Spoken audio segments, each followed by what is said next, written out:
When I saw my husband flipping through my phone, my heart lurched, not from the fear of being exposed, but from the fact that he would see those messages. The ones I forgot to delete. I tried to snatch the phone from his hands, but he quickly pulled it back and kept reading. I watched his face change as he read, line by line, and I could feel my life unraveling in a matter of seconds. Yes, now he was going to learn the truth. But not the whole truth. His hands shook as he turned the page, and I knew he was about to reach the one message that would destroy my life. The one message that would explain everything, or perhaps, confuse him even more. Suddenly, my phone buzzed in his hands, a new notification appearing on the screen. I saw his face go pale as he read the sender's name. My husband froze. He didn't even blink. I bit the inside of my cheek, an old habit when I'm nervous. My nerves mixed with the horror of realizing what I had done. His breath quickened. I could hear it even from 2 meters away. This was exactly what I feared most. Because 3 months ago, I made a mistake, the kind of mistake that changed everything forever. And now, I didn't know what to do, but let me tell you how it all happened. Before I share the secret I've been trying so hard to hide, comment below where you're watching this from and answer this question. Have you ever had a secret you tried to keep hidden with all your might, only to have it unravel in the end?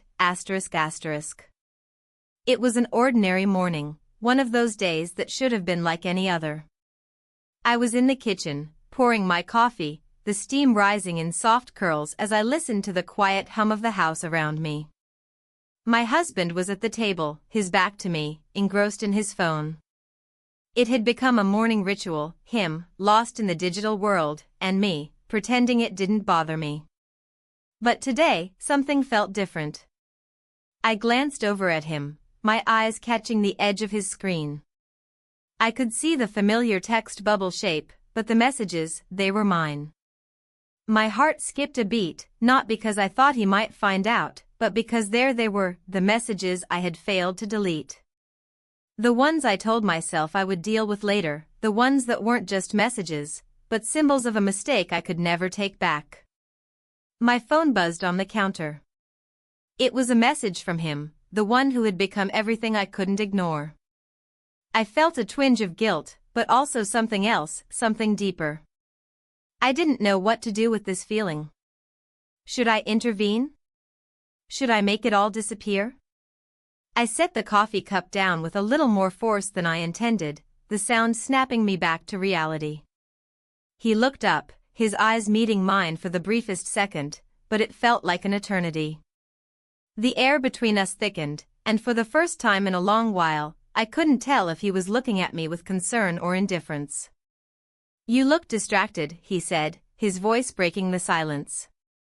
"I'm fine," I answered quickly, a little too quickly. He narrowed his eyes slightly, but said nothing. He didn't know. He couldn't know. But deep down, I could feel the weight of the truth pressing against me. I had always prided myself on being careful, on keeping a handle on things. But now, the tight grip I had on my life was slipping, and I had no one to blame but myself. I didn't hear him stand up, but when I turned back, he was right there, closer than I expected. He reached out and took my phone from the counter. My heart stopped. It felt like the room had closed in around me, the air thickening. He didn't even ask, just swiped the screen, his fingers moving quickly, too quickly. For a moment, everything went still. I couldn't breathe. The world had narrowed down to this singular moment, the moment where everything was about to change. "Are you really going to do this?" I wanted to ask, but the words stuck in my throat. Instead, I stood there, frozen, watching his fingers move across the screen as he scrolled. I could see his face change, the subtle shift in his expression as he read the words I had written, words meant for someone else, someone who had begun to take up too much of my thoughts. I didn't want to know what he was thinking. I didn't want to see the disappointment or the hurt on his face, but it was too late.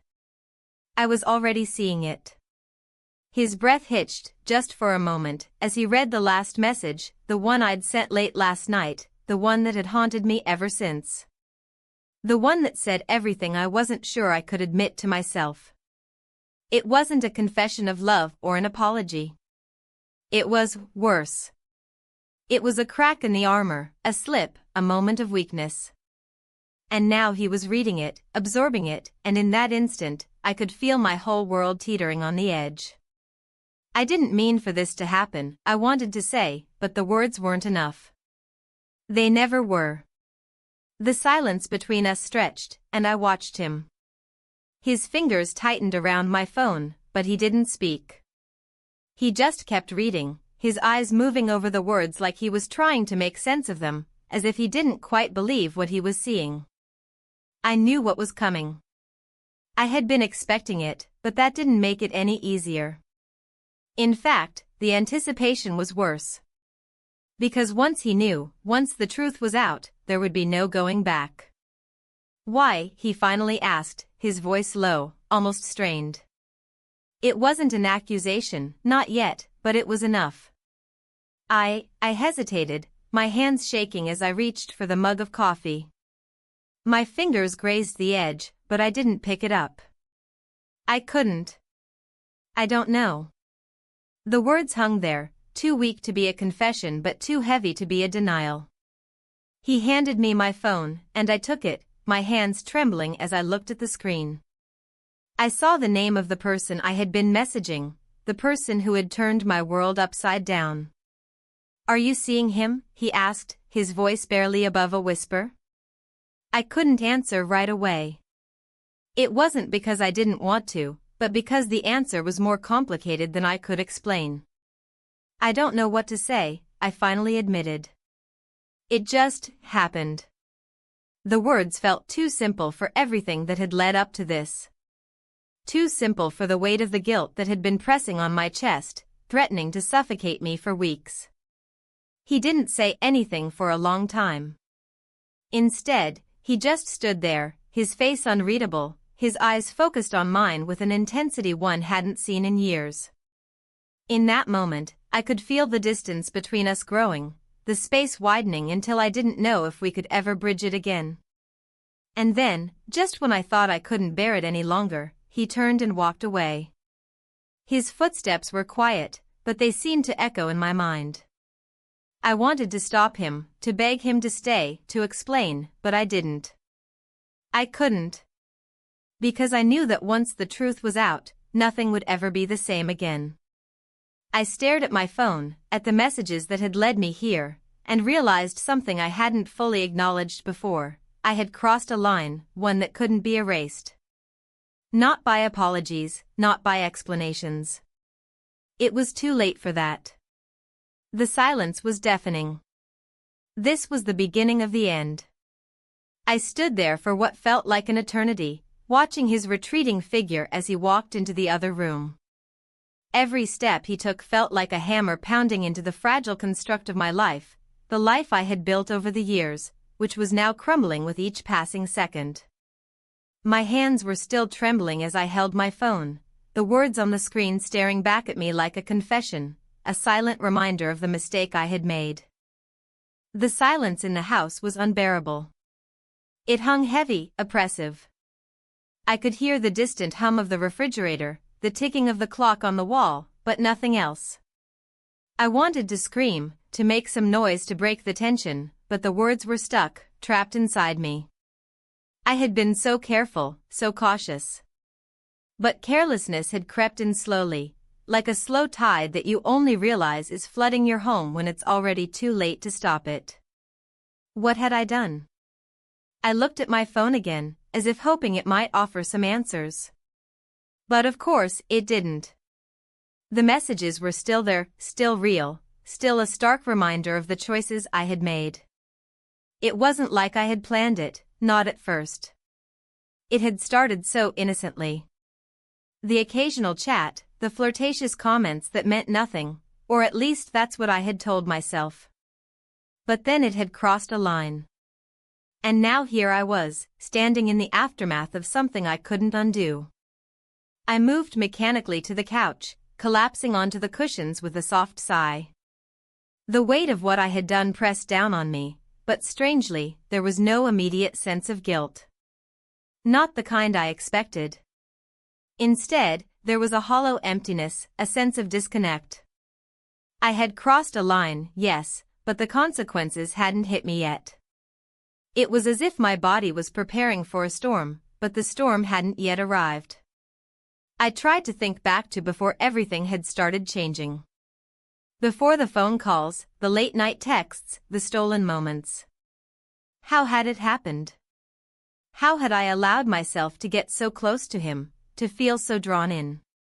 It wasn't that I didn't love my husband. I did, of course. I always had. But somewhere along the way, the connection between us had dulled. We were both so busy with our lives, so wrapped up in our routines, that we had stopped seeing each other. We were two people living under the same roof, but not truly living together. I had missed the touch of another person, the kind of closeness that had faded from our marriage. And somewhere, in that void, I had found someone else. Someone who had started as just a friend, someone I thought I could talk to. Someone who made me feel seen, who listened when I spoke, who noticed the little things about me that I hadn't realized I was missing. And at first, I had told myself it was harmless. A little flirtation, a harmless conversation. But as time went on, it had become more than that. It had become something I couldn't control. Something that had taken over in a way I couldn't explain. I thought of him then, of his presence in the house. His quiet way of entering a room, his steady gaze that seemed to always be focused on me, like he was looking for something only I could give. I wasn't blind to the effect he had on me. The way my heart raced when he was near, the way my body seemed to respond to him before I could even think. And now, I had ruined everything. I leaned back against the couch, my head spinning with confusion. What was I supposed to do now? How could I fix this? Could I fix this? The sound of footsteps interrupted my thoughts.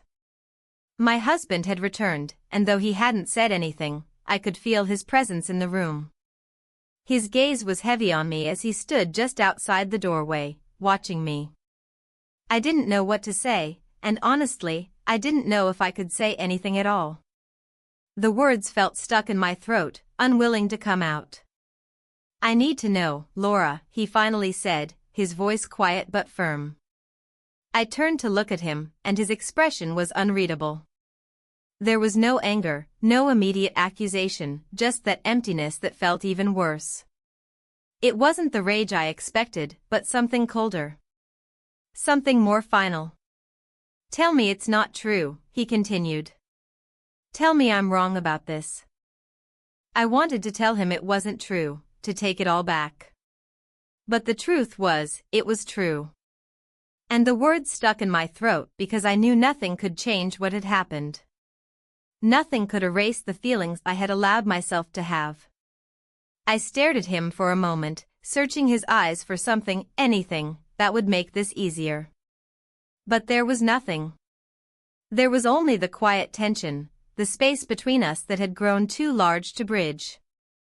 I'm sorry, I whispered, though even as I said it, I realized it wasn't enough. It would never be enough. His eyes darkened, and he finally broke the silence. Sorry? Is that all you have to say? That you're sorry? I flinched at the pain in his voice, but I couldn't bring myself to answer. What was I supposed to say? How could I explain what I had done? How could I make him understand something I barely understood myself? I don't know what to say, I admitted, the words coming out in a rush. I never meant for this to happen. He shook his head, a hollow laugh escaping his lips. Never meant for this? Then why? Why did you let it go this far? I swallowed hard, trying to keep my composure. The truth was too much, too raw. I didn't know how to stop it, I said, my voice cracking slightly.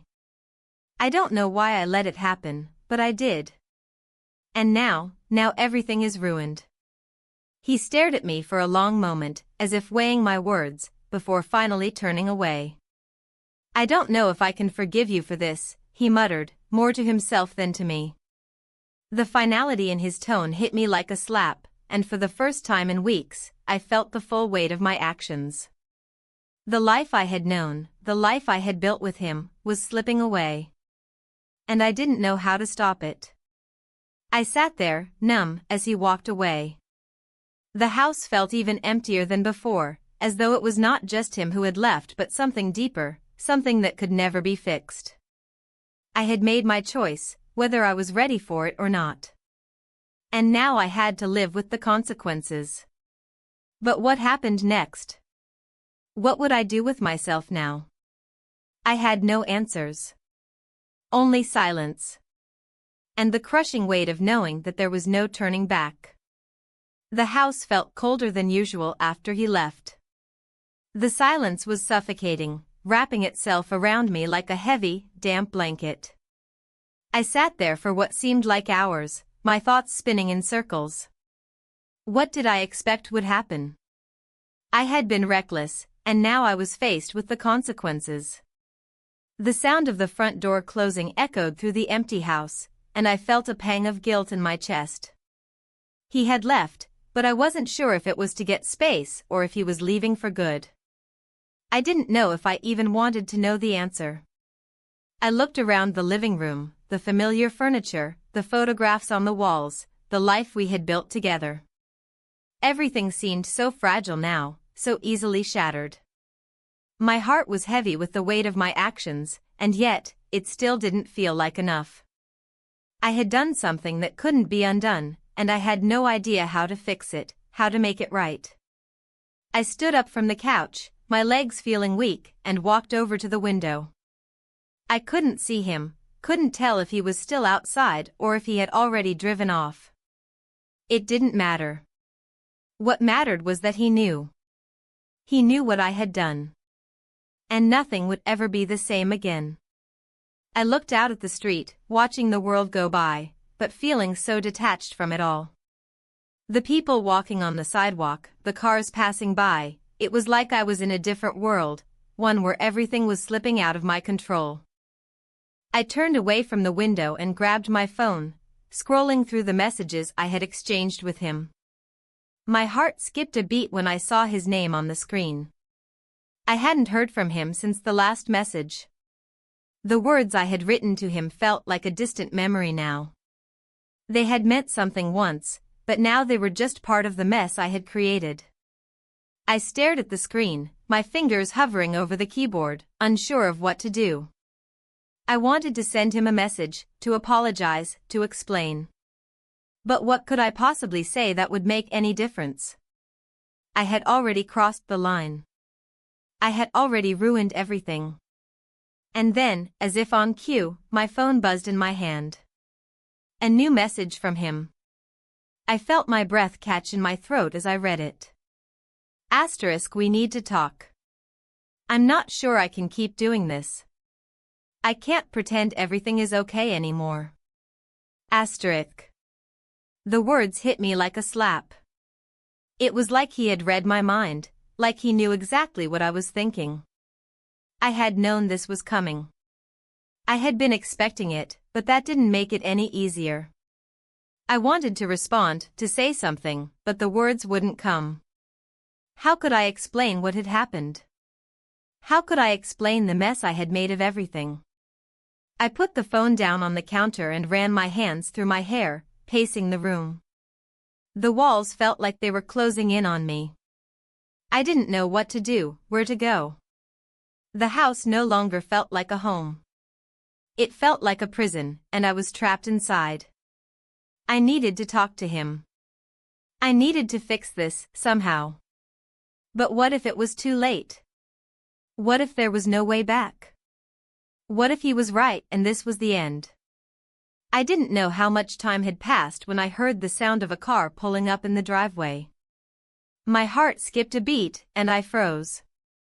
I didn't know if it was him or someone else, but I knew I couldn't just sit here and do nothing.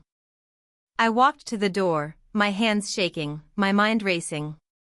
When I opened it, there he was.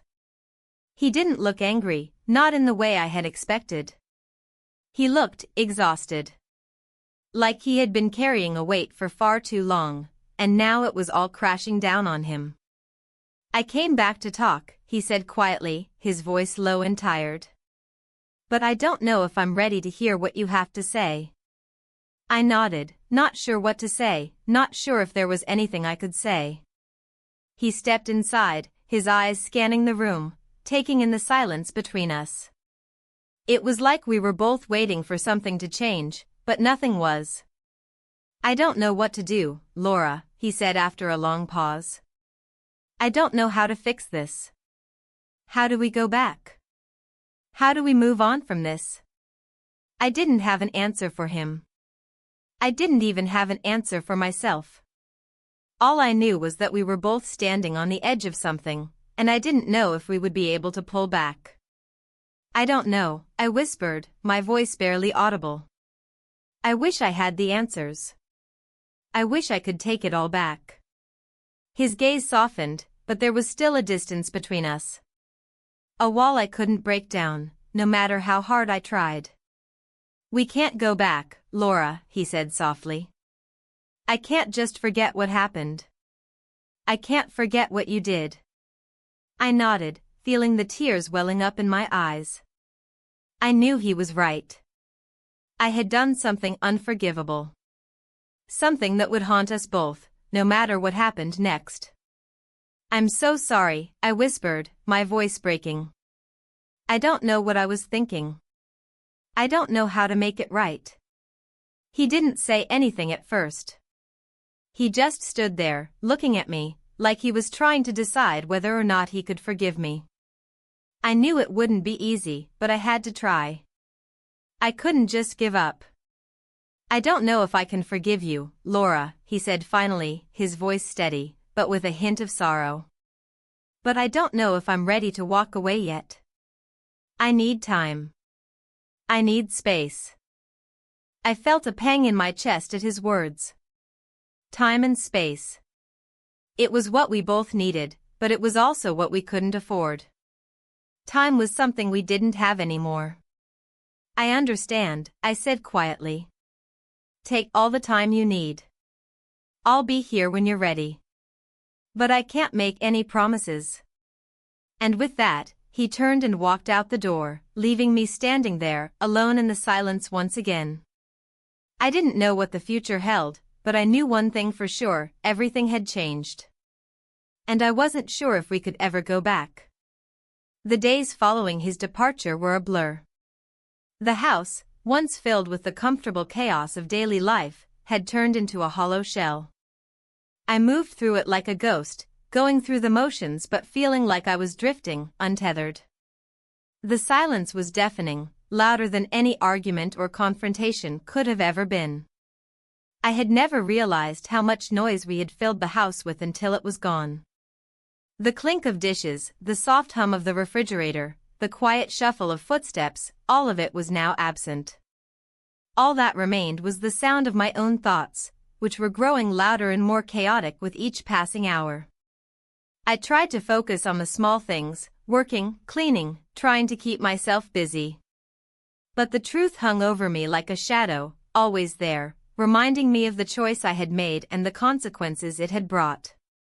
I had hurt him, and I knew there was no way to undo that. The guilt gnawed at me, eating away at the edges of my resolve. I hadn't heard from him since that day. Not a single word. I knew he needed space, but that didn't make it any easier. Each time I picked up my phone, I half expected a message, a sign that he was at least thinking about our situation, about what we could do next. But there was nothing. I wondered if he was out there somewhere, wondering the same thing. If he was as lost as I felt, unsure of what to do next. But I couldn't ask him. I couldn't reach out to him again. I had already pushed him away once, and I wasn't sure if I could bear the thought of him pushing me away again. There was a part of me that kept hoping things would go back to normal, that somehow we would pick up where we left off and pretend none of this had ever happened. But deep down, I knew that was impossible. We couldn't go back to what we had before. I had already crossed a line, and there was no going back from that. I sat at the kitchen table one evening, absent-mindedly stirring my coffee, when I heard a knock on the door. My heart skipped a beat. I didn't know who it could be. My first thought was that it might be him, maybe he had come to talk, to try to work things out. But when I opened the door, it wasn't him. It was the last person I expected to see. "Hi," he said, standing on the doorstep, looking uncertain, almost apologetic. "I know it's been a while, but I needed to see you." I stared at him for a moment, unsure of how to respond. My first instinct was to close the door, to shut him out like I had done with everything else. But I didn't. Instead, I stepped aside, wordlessly inviting him in.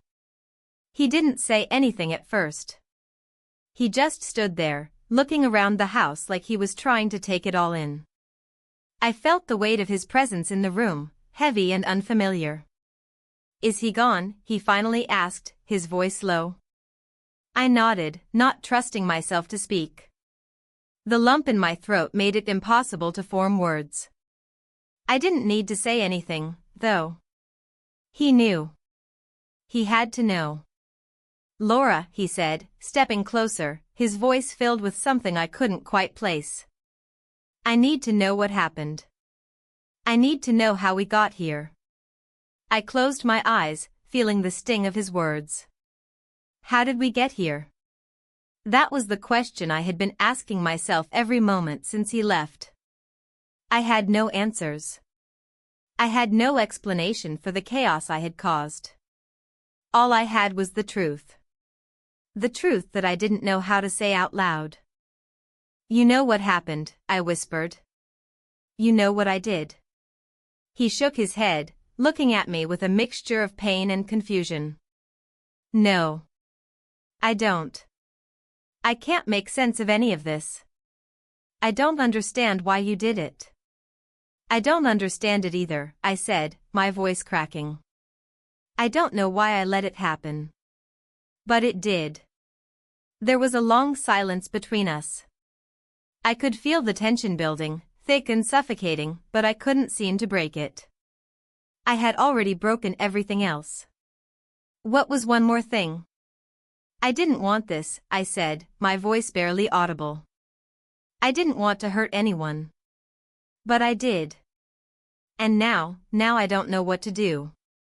He didn't move, just stared at me, his face a mixture of disbelief and sorrow. "I'm not the one you need to explain this to," he finally said, his words cutting through the silence. I looked at him, confused. "What do you mean?" "You need to explain this to him," he said, gesturing toward the door.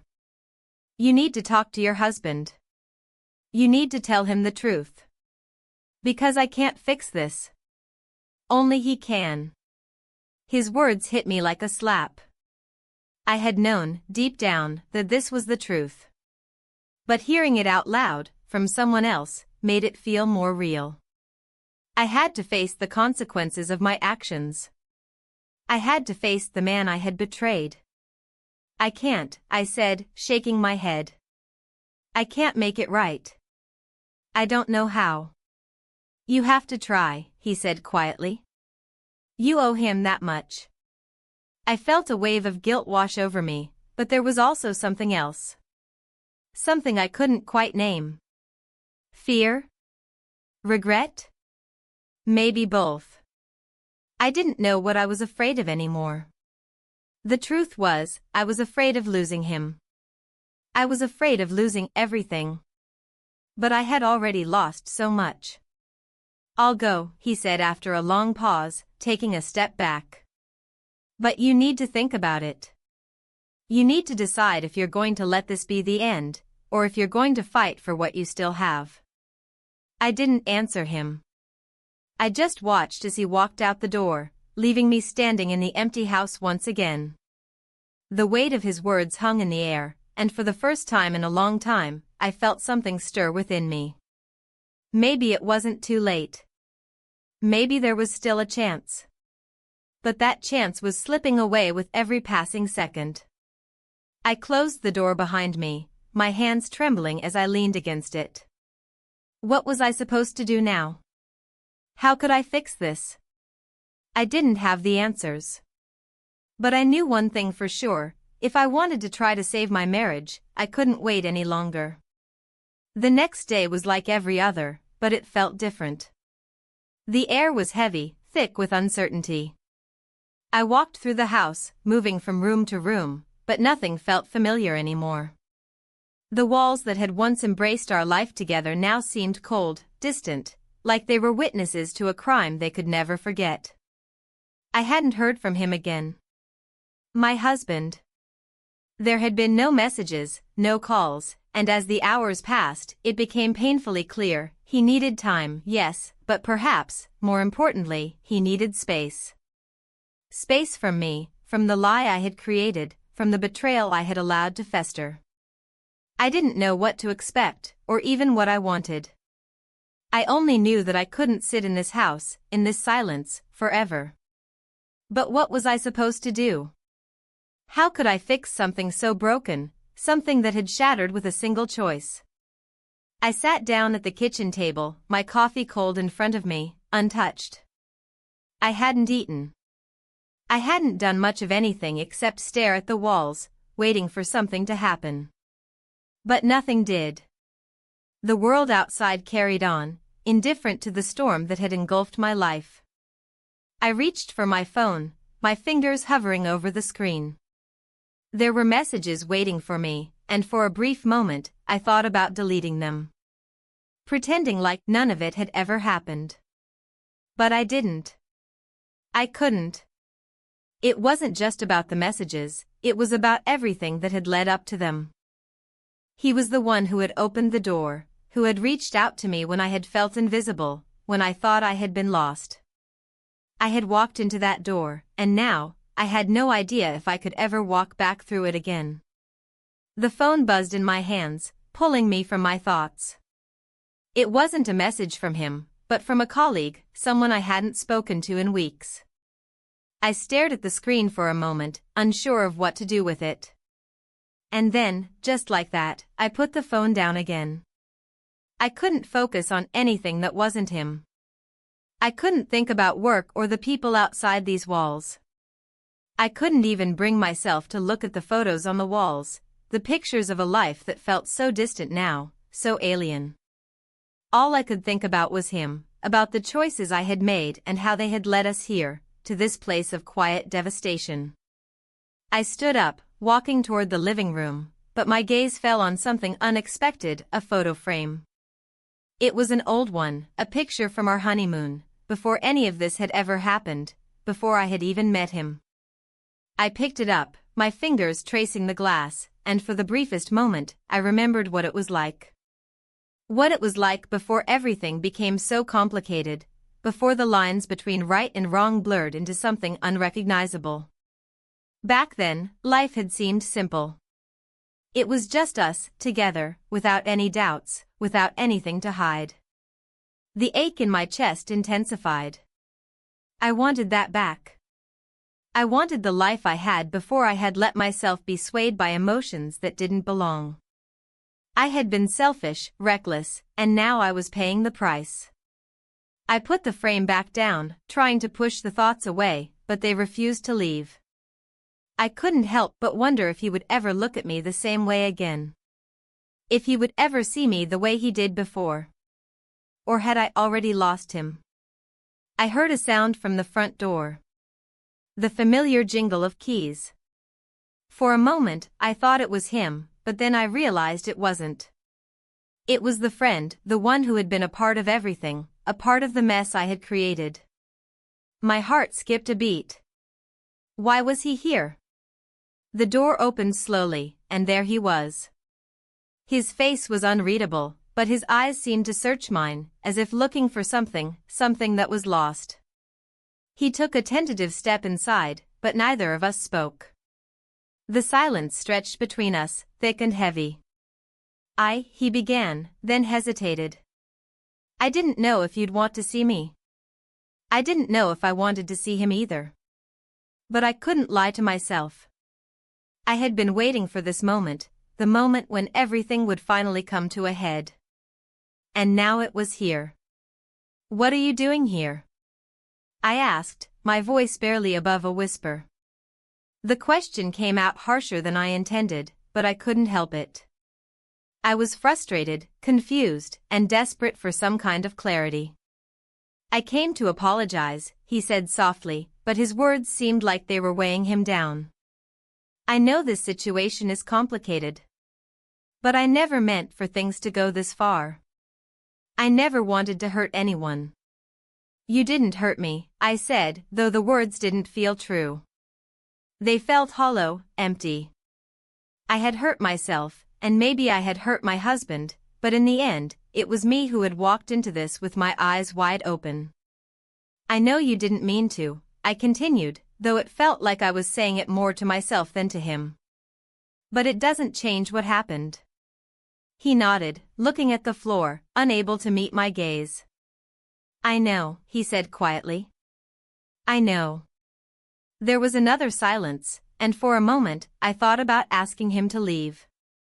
But I couldn't. I wasn't ready to shut this door, not yet. Not when so much was left unsaid. I didn't expect this, he said, his voice low, almost regretful. I didn't expect any of this. You think I did? I replied, the bitterness creeping into my voice. You think I wanted this? He didn't answer. Instead, he just stood there, looking at me, his expression a mixture of confusion and sorrow. The weight of the moment pressed down on both of us, and I could feel it in my chest, like an unbearable pressure, as if everything was coming apart at the seams. I don't know what to do now, I whispered, the truth escaping before I could stop it. I don't know if there's anything left to fix. He looked at me, his eyes filled with something I couldn't quite identify, sympathy, perhaps, or something deeper, something more complicated. I don't know either, he said softly. But we have to figure it out. I wasn't sure what he meant by that. Was he talking about us? Or was he talking about me and my husband? Either way, the words hung in the air, unresolved, uncertain. I wanted to say something more, something that would make sense of everything, but there were no words left. Not for him. Not for me. Instead, I just stood there, looking at him, knowing that whatever happened next, nothing would ever be the same.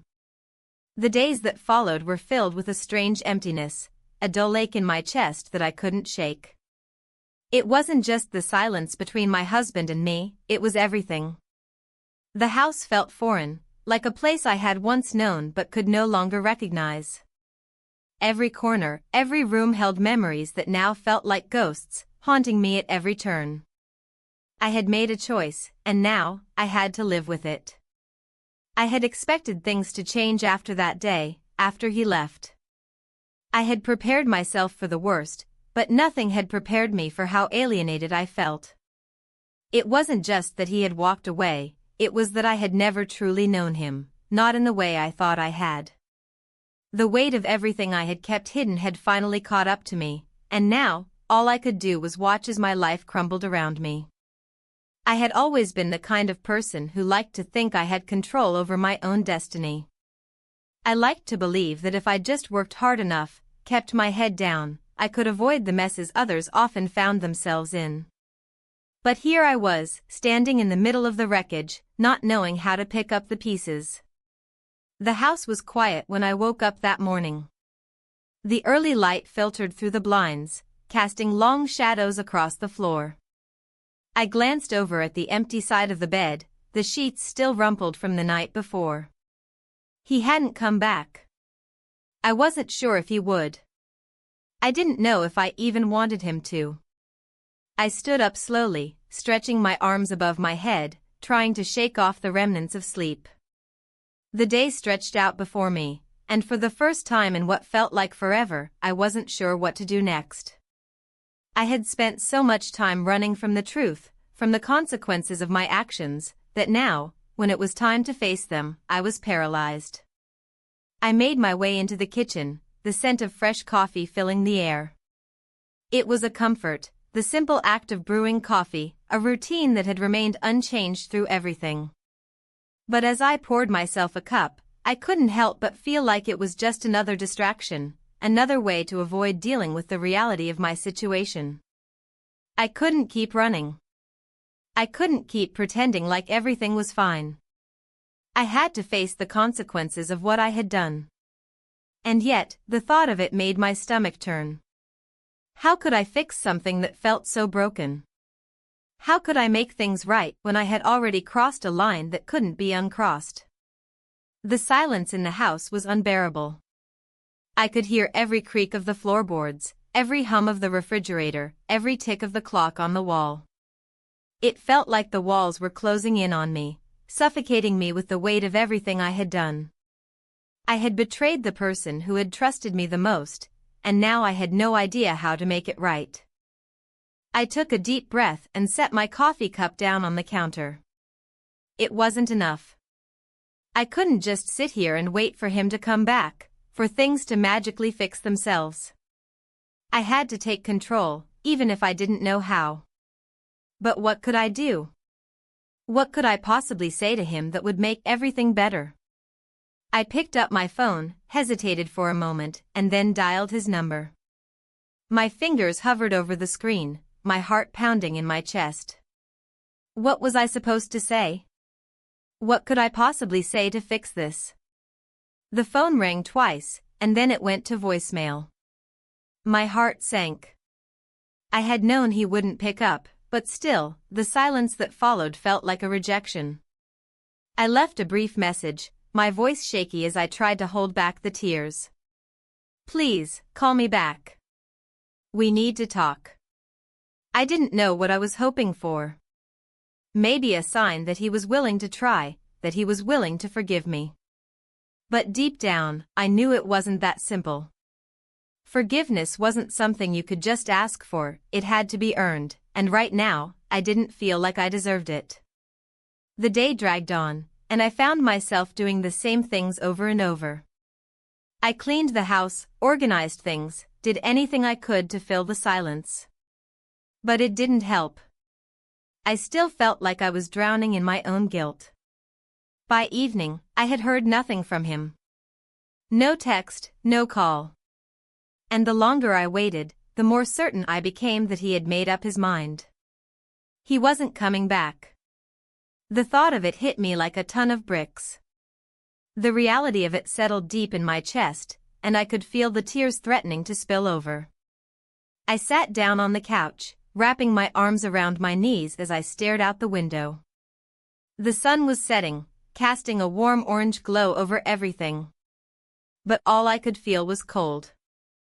I had pushed him away, I had made the mistake, and now, I had to live with the consequences. The knock on the door startled me, pulling me from my thoughts. I stood up quickly, my heart racing as I walked toward the door. For a moment, I hesitated, unsure of who it could be. But then, I knew. It was him.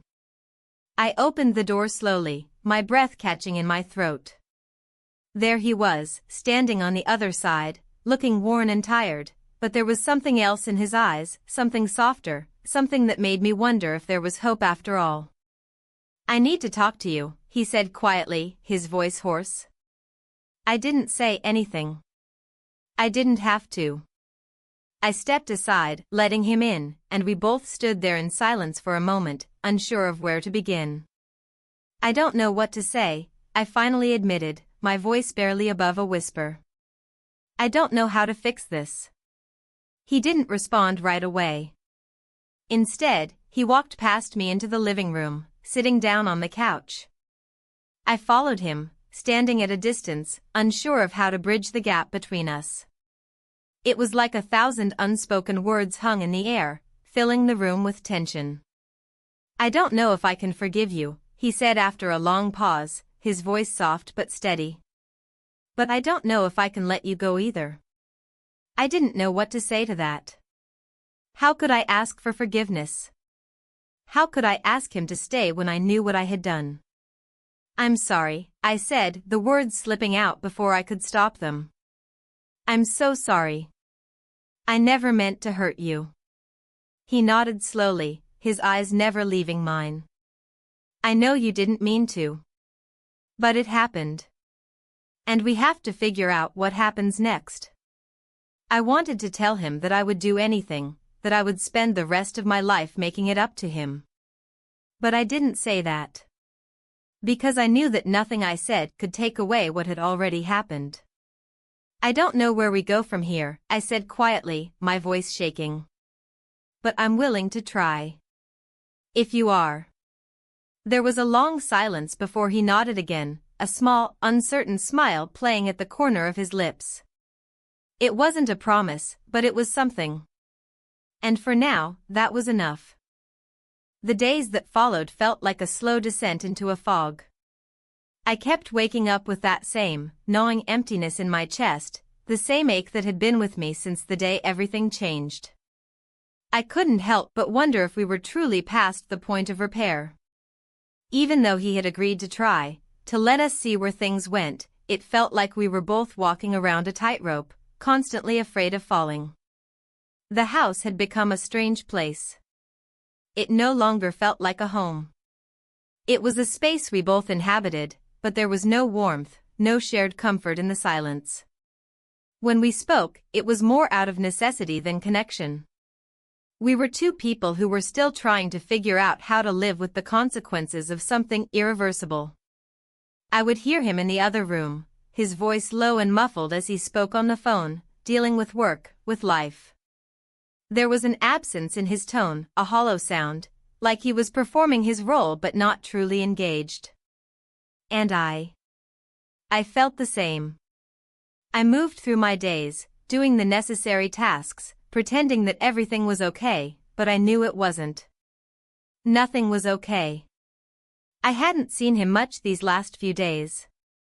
He'd been out more than usual, perhaps taking refuge in work, or perhaps in the space that had grown between us.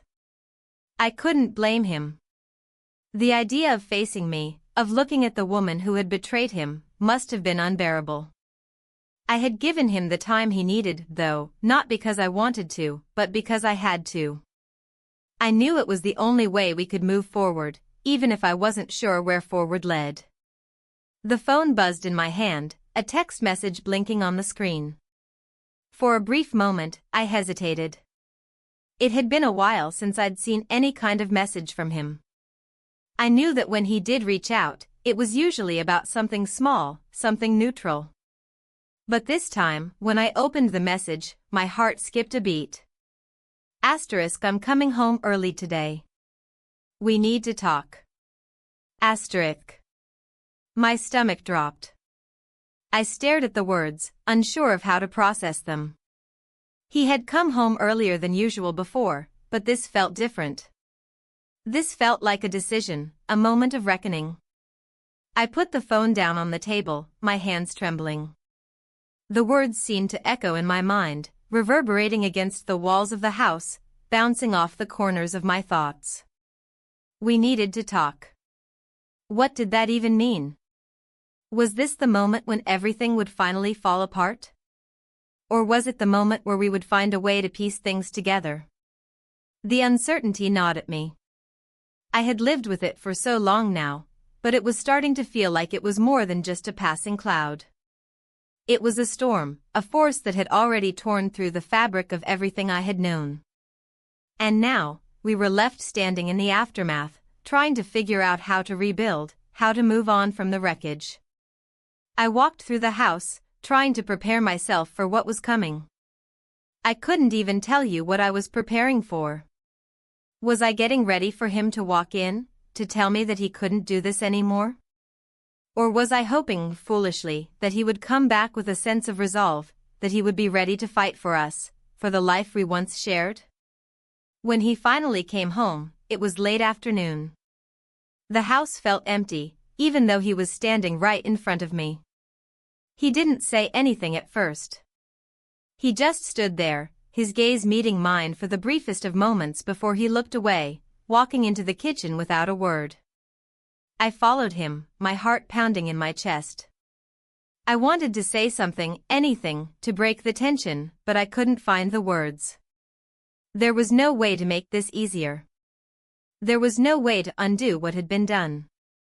He poured himself a glass of water, his movements slow and deliberate, as if he were taking his time to gather his thoughts. I watched him, the silence between us heavy and oppressive. "I don't know how to fix this," he said quietly, his voice sounding like it was coming from a distance, like he was speaking through a wall that had been built between us. I swallowed hard, my throat dry. "Neither do I," I whispered, though the words felt like a lie. I knew that I had to try. I had to do something, anything, to salvage whatever was left of this. But I wasn't sure how to even begin. He set the glass down on the counter, his eyes meeting mine once more. This time, there was no anger in his gaze, no bitterness. It was just sadness. A sadness that mirrored the one I felt inside. "I don't know if I can ever look at you the same way again," he said, his voice quiet but filled with a rawness that made my chest tighten. The words hit me harder than I had expected. It wasn't that I hadn't known it was coming, it was the finality in his voice that made it real. I had ruined everything. And there was no going back. "I don't want you to hate me," I said, my voice breaking as I finally found the courage to speak. "I never wanted to hurt you. I never meant for this to happen." He closed his eyes for a moment, as if trying to block out my words, as if trying to block out the truth. "But it did happen," he said softly, almost to himself. "And I don't know how to forgive you for that."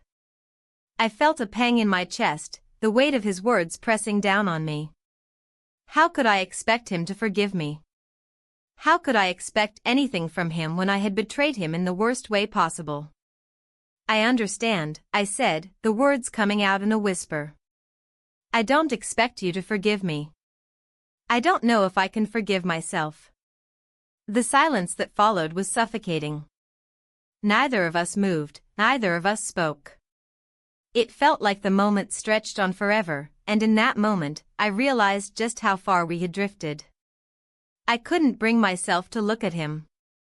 I couldn't bear to see the hurt in his eyes, the disappointment that had replaced the love we had once shared. The love that felt so distant now, like a fading memory.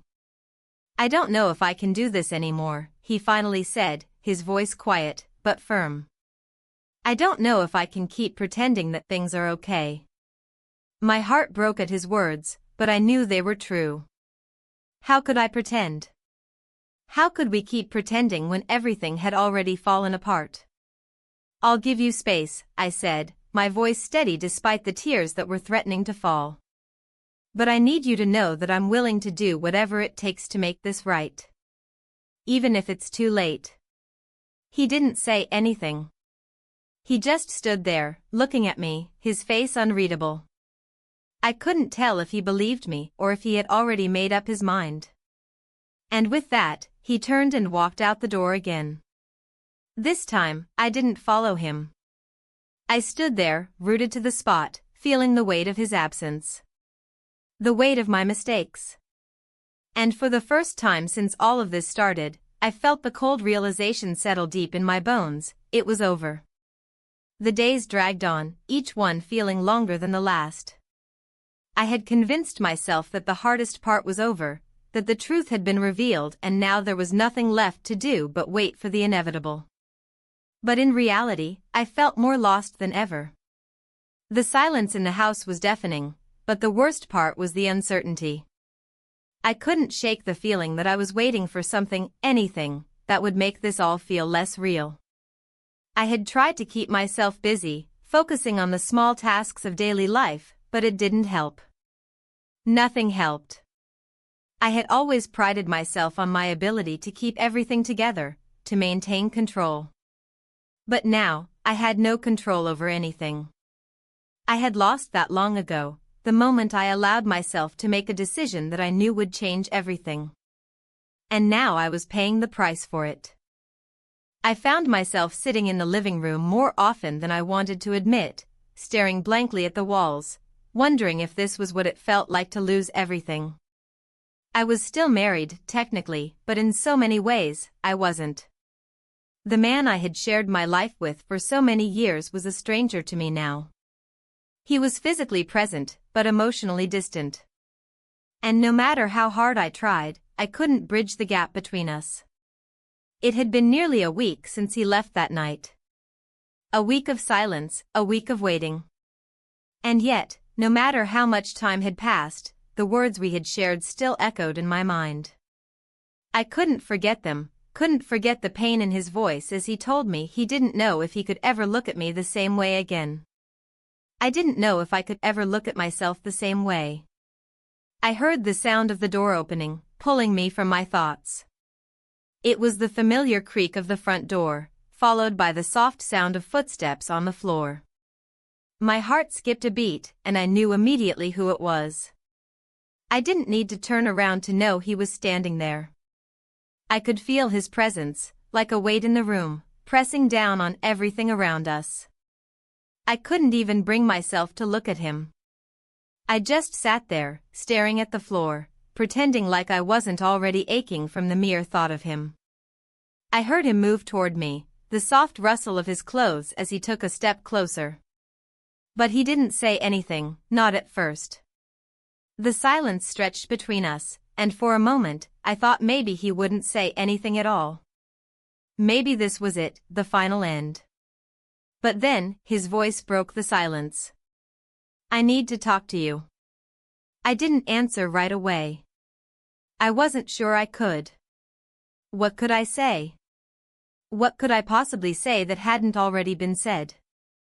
I had already apologized 1,000 times, and yet, it felt like it wasn't enough. It would never be enough. I finally turned to face him, my gaze meeting his for the first time in days. The hurt was still there, still etched in his eyes. But there was something else, too, something that made my chest tighten with fear. It was uncertainty, a kind of quiet desperation, like he wasn't sure where to go from here either. He sat down across from me, his hands folded in his lap. His expression was unreadable, but there was a shift in his posture. It was like he was preparing himself for something he didn't want to face. "I've been thinking," he said, his voice low. "And I don't know if I can keep doing this." His words hit me like a punch to the gut. I had been expecting them, but that didn't make them any easier to hear. "Doing what?" I asked, my voice barely above a whisper. "Pretending like everything's okay," he replied, his eyes never leaving mine. "I can't do it anymore. I can't keep pretending that I don't know what you did, that I don't feel the weight of it every day." I felt a knot form in my stomach. It wasn't anger in his voice, not exactly. It was resignation. It was the sound of someone who had reached their breaking point. "I know," I said quietly, my voice breaking. "I know I messed everything up. I know I hurt you, and I can't take that back. But please, I'm begging you, don't give up on us." His gaze softened for a brief moment, but then his shoulders slumped. "I don't know if I can keep living like this," he said, his voice barely above a whisper. "I don't know if I can live with the way you've changed everything. I don't know if I can trust you again." The words stung, and I felt tears welling up in my eyes.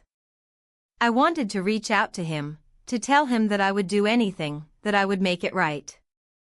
But I knew that nothing I said could erase the damage I had caused. I had betrayed him, and trust wasn't something that could be rebuilt in a day. "I don't expect you to forgive me," I said, my voice shaky. "I don't even know if I can forgive myself. But I'm willing to do whatever it takes. If you'll just give me a chance." He looked at me for a long moment, his gaze unwavering. I could see the conflict in his eyes, the battle between the love he still had for me and the pain I had caused him. I didn't know if I could bear to see him walk away again. But I also knew that if I was going to make this right, I couldn't hold on to him out of desperation. I had to let him choose. "I don't know if I can," he said finally, his voice quiet. "I don't know if I can trust you again. I don't know if I can forget what you've done." The words cut through me like a knife, but I couldn't argue with him. He was right. How could I expect him to forgive me when I hadn't forgiven myself? How could I ask him to move forward when I didn't know if I could? "I understand," I said softly, my voice barely above a whisper. "I'm not asking for your forgiveness. I just want a chance to prove that I can change. That I can be the person you thought I was." He stood up then, his gaze lingering on me for a moment before he turned toward the door. "I need time," he said quietly. "I need space to think about all of this. I can't make any decisions right now." I didn't say anything. I just watched him leave, feeling like the weight of everything was crashing down on me. There was no easy fix for this. There was no magic solution that would make everything right. All I could do was wait. And hope. Hope that he would come back. Hope that he would find it in his heart to forgive me. But most of all, hope that I could find a way to forgive myself. The days after that conversation stretched out before me, long and uncertain. Each moment felt like a test, a waiting game where I had no control over the outcome. He had left that night, asking for space, and I was left with nothing but the quiet hum of the house, the empty rooms, and the weight of the mistake that lingered in the air. I had given him the space he asked for, but the silence was deafening. It felt like the walls were closing in on me, the house becoming a prison of my own making. I had no one to blame but myself, no one to turn to for answers. The guilt gnawed at me, a constant reminder of what I had done and what I had lost. The first few days were the hardest. I kept expecting him to come back, to return with a sense of resolve, to tell me that we could work through this. But the days passed, and there was no sign of him. No calls, no messages. Nothing. It was as if he had vanished, as if he had decided that it was over, and I was left to pick up the pieces of my broken life.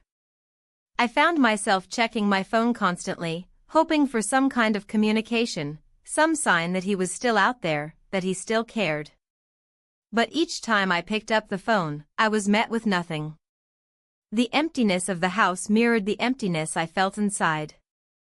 I tried to focus on other things, work, household tasks, but nothing could shake the feeling of dread that lingered in the pit of my stomach. Every time I passed his things, his clothes hanging in the closet, his books scattered around the house, it felt like a reminder of what I had lost. What I might never get back. It wasn't that I didn't understand his need for space. I did. I knew I had hurt him in ways that were unimaginable. I had broken something between us that could never be fixed with a simple apology. But that didn't stop the ache in my chest, the desire to make things right, to make him understand how deeply I regretted what I had done. Days turned into a week, and still, there was no sign of him. I had reached out a few times, left messages, but there was no reply. The silence was deafening, and with each passing day, I felt more and more distant from the life we had once shared. Then, one afternoon, as I sat at the kitchen table, staring blankly at the wall, my phone buzzed. My heart leapt in my chest as I saw his name on the screen. I had been waiting for this moment, but now that it was here, I wasn't sure what to expect. I took a deep breath and answered. "Hello?" His voice on the other end was quiet, almost hesitant. "Can we talk?" I felt a rush of relief wash over me, but it was quickly replaced by the fear of what was to come. "Of course," I said, my voice shaky. "Where are you?" "I'm at the park," he replied. "Can you meet me there?" I didn't hesitate. "I'll be there in 10 minutes. The moment I hung up, I felt a mix of emotions. Nervousness. Hope. Fear. It was as if my heart was pounding in my chest, urging me to run, to hide, to avoid whatever conversation was about to take place. But I couldn't.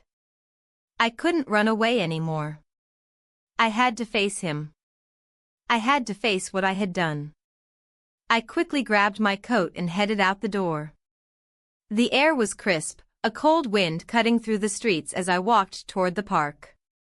My mind was racing, thoughts tumbling over each other, but all I could focus on was the moment that was about to unfold. What would he say? What would I say? I reached the park, my breath visible in the cold air, and spotted him sitting on a bench near the lake. He looked smaller somehow, his shoulders hunched, his gaze distant. I hesitated for a moment, but then I walked over to him, my heart pounding in my chest. He didn't look up when I approached. Instead, he kept his eyes fixed on the water, as if trying to find the right words. "I'm here," I said softly, sitting down beside him. There was a long silence before he spoke. "I've been thinking a lot," he said, his voice quiet and strained. "About everything. About us." I nodded, waiting for him to continue, but he remained silent, as if the words were stuck in his throat. I could see the pain in his eyes, the hurt that I had caused, and it made my chest tighten. "I don't know if I can forgive you," he said finally, his voice barely above a whisper. "I don't know if I can ever trust you again." The words stung, sharper than I had expected. But they were true. I had betrayed his trust, and no matter how much I regretted it, I couldn't undo it.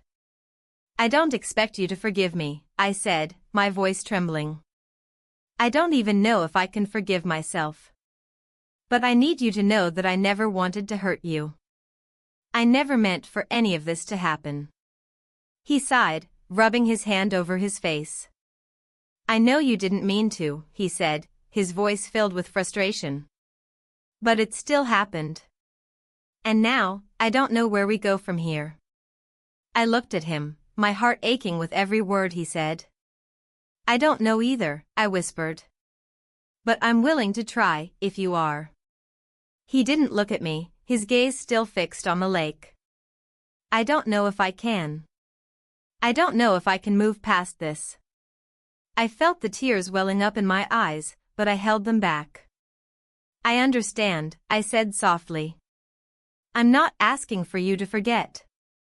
I'm not asking you to forgive me right away. But I'm asking for a chance. A chance to show you that I can change, that I can be the person you thought I was." There was a long pause, and then he turned to look at me, his eyes soft but filled with uncertainty.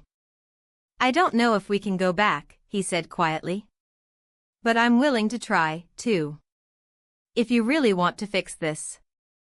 I nodded, the weight of his words settling in my chest. "I do. I really do." He stood up then, and I followed him. We walked together in silence, the cold wind swirling around us, but for the first time in days, I felt a glimmer of hope. It wasn't much, but it was something. And for the first time since this all began, I felt like maybe, just maybe, there was a way forward. It wasn't going to be easy. It wasn't going to be quick. But it was a start. And that was all I could ask for. The days after that conversation were filled with an odd mix of quiet moments and unbearable tension. The house, which had once felt so full of life and comfort, now felt like a shell, empty, hollow, and full of unspoken words. I had asked for a chance, and he had agreed. But what did that even mean? What was I supposed to do with that chance? I found myself walking through the house, my eyes tracing the familiar contours of the furniture, the pictures on the walls, the small trinkets we had collected over the years. Everything seemed so different now. I could still hear the echoes of our conversations, the laughter that once filled the rooms, but now it was all gone. The silence was deafening, and I didn't know how to fill it. I had tried to reach out to him a few times, but each time, it felt like I was stepping on eggshells. Every word I said, every move I made, felt like it could tip the delicate balance we were trying to establish. There was no right way to do this. There was no handbook for how to rebuild a marriage after something like this, no instructions for how to fix what had been broken. I could feel the weight of his presence in the house, but he wasn't really there. It was like we were both in the same place, but living separate lives, existing in the same space but unable to reach each other. I had to admit it, I was scared. I was terrified that the damage I had caused was irreparable, that the connection we had once shared had been torn apart beyond repair. But I had to try. I had to believe that it wasn't too late, that we could find a way back to each other. One evening, as I sat alone in the living room, I heard the door open. My heart skipped a beat. I didn't know what to expect anymore. Would he come in with the same distant, closed-off expression he had been wearing for the past few days, or was this the moment where things would change?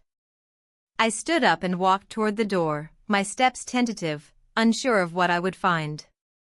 When I saw him standing there, his coat still on, his face worn but calm, I didn't know what to say.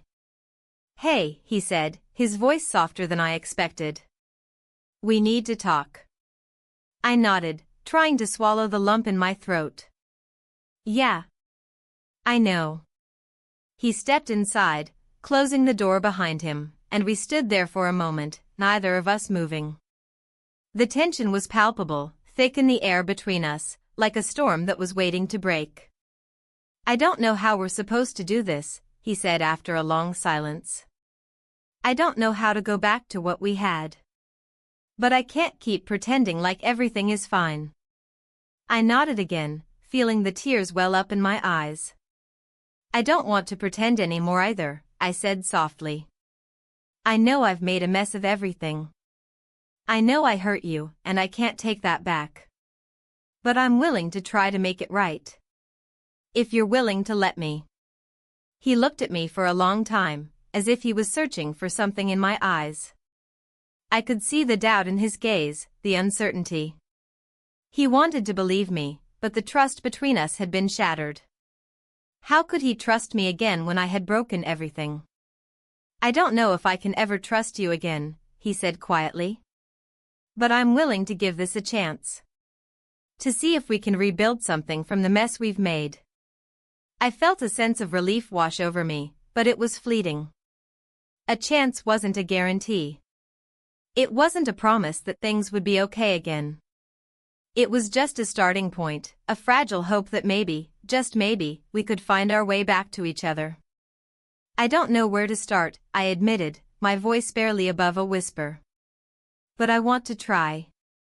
I don't want to lose you." "I don't want to lose you either," he said, his voice thick with emotion. "But I need to know that we're both in this. That you're willing to fight for us." "I am," I said immediately. "I'm willing to do whatever it takes. I just need you to give me a chance." We stood there for a moment, staring at each other, and for the first time in a long time, it felt like something had shifted. It wasn't a complete fix, and it wasn't going to erase the hurt, but it was something. And maybe that was all we needed, just a small spark of hope. "I don't know how this is going to work," he said, his voice softer now. "But I'm willing to try too. I'm willing to give us a chance. But we need to take it one step at a time." "I can do that," I said, my heart beating faster as I stepped closer to him. One step at a time. And for the first time in what felt like forever, I felt like maybe, just maybe, we were on the right path. It wasn't going to be easy, and I knew there were still so many things we had to work through. But we were trying. We were both trying. And that was enough.